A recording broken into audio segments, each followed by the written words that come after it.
नमस्कार दोस्तों, मैं सोनम जैन और आप सभी देख रहे हैं सोनम जैन की कहानियाँ। और आज की कहानी अनचाहा रिश्ता भाग 18। यदि आप सभी को ये कहानी पसंद आ रही है तो जल्दी से कर लीजिए चैनल को सब्सक्राइब और पास में जो बेल आइकन का बटन है उसे प्रेस जरूर कर दीजिएगा, क्योंकि इसी से मिलती है आप सभी को मेरी आने वाली हर कहानी की नोटिफिकेशन। कहानी पसंद आने पर वीडियो को लाइक जरूर कीजिएगा, क्योंकि जब आप करते हैं वीडियो को लाइक तो मुझे मिलती है कहानियाँ लिखने के लिए प्रेरणा, और कहानी को अपनों के साथ शेयर करना बिल्कुल ना भूलें। तो चलिए बिना टाइम वेस्ट किए कहानी शुरू करते हैं। लीजिए आंटी जी, आपकी मेडिसिन का टाइम हो गया, आप मेडिसिन ले लीजिए। गौरी भावना जी से कहती, तब भावना जी कहती, तुम मेरा कितना ख्याल रखती हो और जगदीश से जो समझता ही नहीं। तब गौरी ने कहा, आंटी जी, जगदीश जी आपसे बहुत प्यार करते हैं, बस इसी वजह से वह घबरा जाते हैं। वैसे जगदीश जी इतने बुरे भी नहीं हैं। तब भावना जी कहते, तो तुझे जगदीश पसंद थे? यही सुन गौरी शांत हो जाती। तब भावना जी ने कहा, तूने मेरी बात का जवाब नहीं दिया। तब गौरी कहती, आंटी जी आप ना मुझे बातों में घुमाने की कोशिश मत कीजिए। मैं बहुत अच्छे से जानती हूँ आप मेडिसिन नहीं खाना चाहती, इसलिए यह बहाने कर रही हैं। लेकिन आपको मेडिसिन तो खानी होगी ना। जल्दी से आप मेडिसिन ले लीजिए, वरना आपकी तबीयत फिर से खराब हो जाएगी। भावना जी अपनी मेडिसिन खा लेती और गौरी वहाँ से जाने लगती। तब भावना जी कहती, बात को घुमाने की कोशिश मैं नहीं तुम कर रही हो गौरी, और जो सच है वह एक दिन मुंह पर तो आएगा ही। वैसे मैंने तुमसे पहले भी पूछा था और अब फिर पूछ रही हूँ, तुझे जगदीश पसंद है ना? तब गौरी ने फिर से बात को घुमाते हुए कहा, आंटी जी आपको तो पता है मेरे एग्ज़ाम आ रहे हैं और मुझे एग्ज़ाम की तैयारी करनी है। मैं अपने कमरे में जाती हूँ। कहते हुए गौरी वहाँ से अपने कमरे में चली आती और भावना जी की बातों के बारे में सोचने लगती। वह अपने आप को शीशे में देखते हुए कहती, जगदीश जी सच में बहुत अच्छे हैं, इंसान है, पर क्या मैं उनके लायक हूँ? वही तो किसी हीरो से कम नहीं रखते और मैं इतनी कारी। जगदीश जी दिल के अच्छे हैं, इसलिए वह रंग रूप नहीं देखते, पर जब किसी से शादी करेंगे तो उसका रंग तो देखेंगे ना। आंटी जी इस बात को क्यों नहीं समझती? तभी मालती जी गौरी के कमरे में आती हैं और कहती, बेटा अब तो तेरे पूरे एग्ज़ाम होने वाले हैं, तेरा कॉलेज कंप्लीट होने वाला है, तो आगे के बारे में कुछ सोचा है? तब गौरी ने कहा, माँ उसके बाद मुझे अच्छी जॉब करनी है। और शादी कब करेगी? मालती जी ने पूछा। तब गौरी कहती, माँ अभी मेरा इस बारे में कोई विचार नहीं है, और आप भी इस बारे में कोई बात नहीं करें तो अच्छा होगा।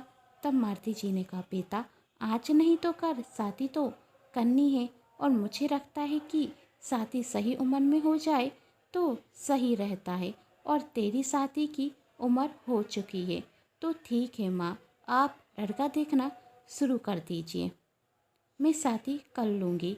गौरी ने जवाब दिया, पर वही लड़के जगदीश जी नहीं होने चाहिए, गौरी अपनी माँ से कहती। तब मालती जी कुछ कहती उसके पहले गौरी ने कहा, माँ आंटी जी बहुत अच्छी हैं, भाई मुझे अपनी बेटी समान मानती हैं और बहू बनाने के लिए तैयार हैं। पर आप ही सोचिए, क्या जगदीश जी कभी मुझसे शादी करने के लिए हाँ कहेंगे? क्या कभी सूर्य और चांद का मिलन हुआ है तो मेरी और जगदीश जी की शादी होगी? हम दोनों बहुत अलग हैं। जहाँ जगदीश जी का इतना साफ रंग, वहीं मैं कारी। जहाँ जगदीश जी इतने पैसे वाले, वहाँ हम मिडिल क्लास। जगदीश जी का रहन सहन हाई फाई और मेरा साधारण। जहाँ जगदीश जी से हर लड़की शादी करना चाहती है, वहीं मेरा काला रंग देखकर हर लड़का मुझसे शादी के लिए मना कर देता है। तो आप ही बताइए कि हम दोनों कभी एक हो सकते हैं। आप इस सब के बारे में मत सोचो, क्योंकि जब जगदीश जी मुझसे शादी करने के लिए मना करेंगे तो आपको भी बहुत बुरा लगेगा और मैं आपको दुखी नहीं देख सकती। कहते हुए गौरी अपनी माँ के गले लग जाती और मन में सोचती, यदि माँ जगदीश जी इस शादी के लिए हाँ कर दे तो लोग तो उनका मजाक बनाएंगे और मैं नहीं चाहती कि मेरी वजह से जगदीश जी का मजाक बने। एक तरफ भावना जी गौरी को अपने घर की बहू बनाने के सपने देख रही थी, तो दूसरी तरफ जगदीश अपनी माँ के बारे में सोच रहा था। मीटिंग खत्म होने के बाद जगदीश और चंचल दोनों ही साथ में बाहर आते। जब जगदीश अपनी माँ के बारे में सोचता हुआ चल रहा था कि तभी चंचल मौका देखकर ऑफिस के बाहर जाने लगती मैथिसन फेंकने के लिए। चंचल इतनी तेज चल रही थी कि वह कुछ देख नहीं पा रही थी। तभी वह ऑफिस के एम्प्लॉय से टकरा जाती। सामने से मुकेश कहता, सॉरी मैडम। तब चंचल गुस्से में मुकेश से कहती, तुम देखकर नहीं चल सकते क्या? तब मुकेश ने कहा, सॉरी मैडम, पर गलती तो आपकी थी, आपका ही ध्यान कहीं और था। दोनों की आवाज़ से ही जगदीश का ध्यान टूटता। तब चंचल गुस्से में मुकेश से कहती, एक तो गलती करते हो और ऊपर से जवान चढ़ाते हो। बोरो भूरो नहीं, तुम इस ऑफिस के एक छोटे से एम्प्लॉय हो। अब हटो यहाँ से, मुझे ज़रूरी काम है। कहते हुए चंचल जाने वाली ही थी कि तभी जगदीश वहाँ आकर कहता, क्या हुआ? तब चंचल सोचने लगती है, ये क्या हो रहा है? इतना अच्छा मौका मिला तो ऑफिस से बाहर जाने का, अब मैं यह मैथिसन कैसे फेंकूं? जगदीश के सामने तो मैं मैथिसन बैग से निकाल भी नहीं सकती। तब मुकेश कहता है, सर मैं तो अपने काम से जा रहा था कि तभी मैडम मुझसे टकरा गई और वह मुझ पर ही गुस्सा हो रही हैं। तब चंचल कहती, एक तो गलती करते हो और ऊपर से अपनी गलती भी नहीं मान सकते तुम। तभी जगदीश ने कहा, आज के टाइम में कौन अपनी गलती मानता है चंचल? और तुम्हारे मुंह से तो ये सब बहुत अच्छे नहीं रख रहे हैं।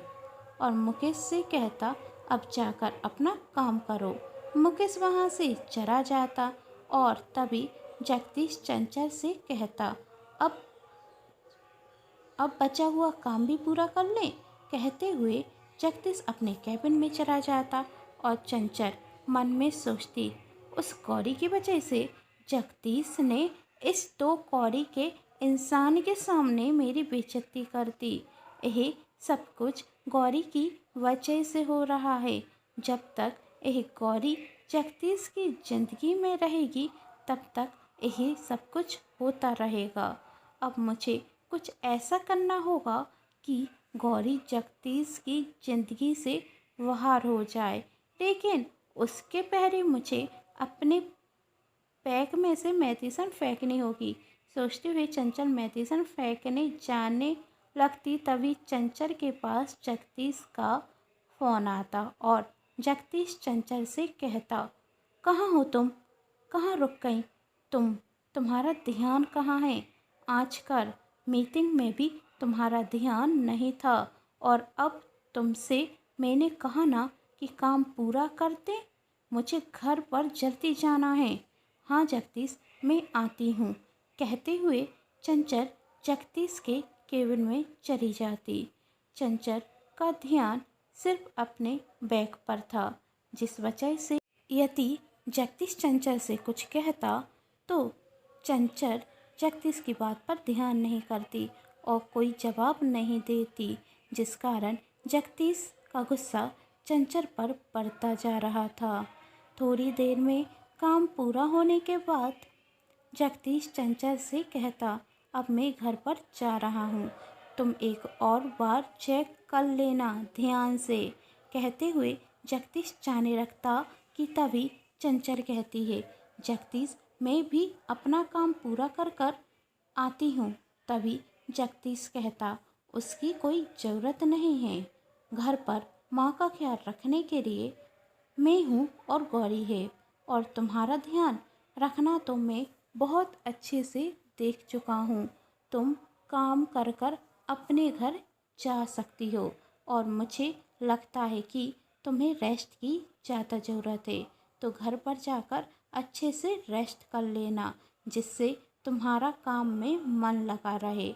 चंचल अपना सिर हिला देती और जगदीश वहाँ से चला जाता, और चंचल कहती, थैंक गॉड जगदीश चला गया, वरना मेरी तो टेंशन बढ़ती जा रही थी। यदि जगदीश आंटी जी की मेडिसिन मेरे बैग में देख लेता तो मैं तो बहुत बुरी तरीके से फंस गई थी। अब जल्दी से काम करती हूँ और घर पर ही जाकर अब मैं मेडिसिन फेंक दूँगी, जिससे कोई भी मुझे देख नहीं पाएगा। कहते हुए चंचल काम करने लगती, और काम पूरा होने के बाद जब वह घर पर जाती तो वह मेडिसिन फेंकने के लिए अपना बैग खोलती, लेकिन बैग में तो मेडिसिन थी ही नहीं। चंचल पूरा सामान बैग से निकाल कर बाहर कर देती, लेकिन चंचल को मेडिसिन नहीं मिलती। तभी वहाँ विकास आता। विकास आप सभी को याद है ना, चंचल का कॉलेज फ्रेंड, और चंचल को इस तरह परेशान देखकर पूछता, क्या हुआ, तुम बहुत परेशान दिख रही हो। तब चंचल विकास को सब कुछ बता देती और कहती, मैंने जगदीश की माँ की मेडिसिन इसी बैग में रखी थी, लेकिन अब समझ में नहीं आ रहा है मेडिसिन कहाँ गई। मुझे डर है कहीं जगदीश को इस सब के बारे में पता ना चल जाए। तब विकास चंचल से कहता, मैंने तुमसे मना किया था ना कि जगदीश की माँ को कोई भी हानि मत पहुंचाना, इसका अंजाम बहुत बुरा होगा। फिर भी तुमने मेरी एक बात नहीं मानी, और तुमने यह सब कुछ कर कर क्या पा लिया, बल्कि तुम्हारी बेवकूफ़ी की वजह से जगदीश गौरी के करीब आने लगा है। आगे की कहानी देखना बिल्कुल ना भूलें, क्योंकि आगे की कहानी में आप सभी देखेंगे कि चंचल का सच जगदीश के सामने आएगा, पर कैसे जानना चाहते हैं तो कहानी के साथ बने रहें और कर लीजिए चैनल को सब्सक्राइब, क्योंकि जब भी मैं लेकर आऊँ कहानी का नया भाग तो आप सभी को पता चल सके। और हाँ, पास में जो बेल आइकन का बटन है उसे टच भी कर लीजिएगा, क्योंकि इसी से मिलती हैं आप सभी को मेरी आने वाली हर कहानी की नोटिफिकेशन। कहानी पसंद आई है तो चैनल को सब्सक्राइब, वीडियो को लाइक एंड शेयर करना बिल्कुल ना भूलें। Thanks for watching.